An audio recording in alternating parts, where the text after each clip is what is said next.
wasaaradda deegaanka xukuumadda federaalka Soomaaliya ayaa si rasmi ah u gaarsiisay ololaha dhirbeerista qaar ka mid ah wasaaradaha dowladda si oo qayb ka ah toddobaadka qaran ee dhirbeerista. Wasaaradaha ay gaarsiisay wasaaradda deegaanka dhirbeerista ayaa waxaa ka mid ah wasaaradda awqaafta iyo arrimaha islaamka xukuumadda federaalka Soomaaliya, waxaana wasaaraddaasi ku soo dhaweeyay wasiirka awqaafta iyo arrimaha islaamka Mukhtaar Roobow Cali Abu Mansuur. dhirtuna waa muhiim oo waxay muhiim u tahay nolosha bani aadanka.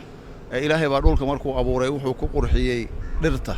Isku mid ma aan meesha dhirta leeyahay meeshaan dhirta lahayn. Runtii iyadoo wasaaraddan nafteeda dhismaha naftiisa mar dhow la abuuray, wasiirka inuu haddana dhir noogu abuuray oo uu keenay iyo magaalada oo dhan iyo dalka oo dhan inuu dhiraynayo runtii aad baan uga mahadcelinaynaa arrinkaas. Ilaahay waxaan rajaynaynaa inuu ku guuleeyo geedo badan oo uu abuurayna xayawaanana ku noolaadaan bani aadankan ay harsadaan iyo Soomaaliduba. Mar dhaxdaasana waxaan arkayay isagoo mudug joogo geedo ku beerayo runtii waa juhdi aad muhiim u ah. waxaa lay muhiim ah dadku geedahan la abuurayo in la ilaaliyo oo xoolaha iyo ma ogtahay in laga ilaaliyo geedahaas inay wax noqdaan.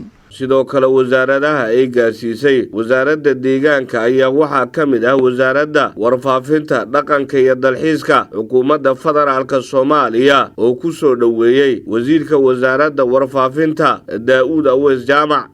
waxaa maanta sharaf weyn oo ah inaan qayb ka noqono barnaamijka dhirbeerista oo qayb ka ah toddobaadka amaba xuska 17 Abriil oo maalinta dhirta. waxaa u mahadcelinaynaa wasaaradda deegaanka oo nala joogo wasiirka isbeddelka cimilada iyo deegaanka mudane Bashiir Maxamed Jaamac oo barnaamijkan hormuud u ah. barnaamijkan waxa uu qiimo badan u leeyahay arrimaha deegaanka iyo qaranka guud ahaantiisba maadaama dhirtu ay qayb ka tahay nolosha bani aadamku u baahan yahay. barnaamijkaasi ballaaran ee 17 Abriil waa mid aan ku dhiirigelinayno dhammaan ummadda Soomaaliyeed in meel walba ay joogaan ay dhirbeerista qayb ka noqdaan oo aysan ku koobnaan kaliya magaalada Muqdisho, taas oo noqon doonta mid deegaanka wax badan ka qabata hadday noqoto xagga helista roobabka oo iyana ay ku soo xigto in nolosha bani aadamka ay halkaasi markaasi ay ka sii socoto.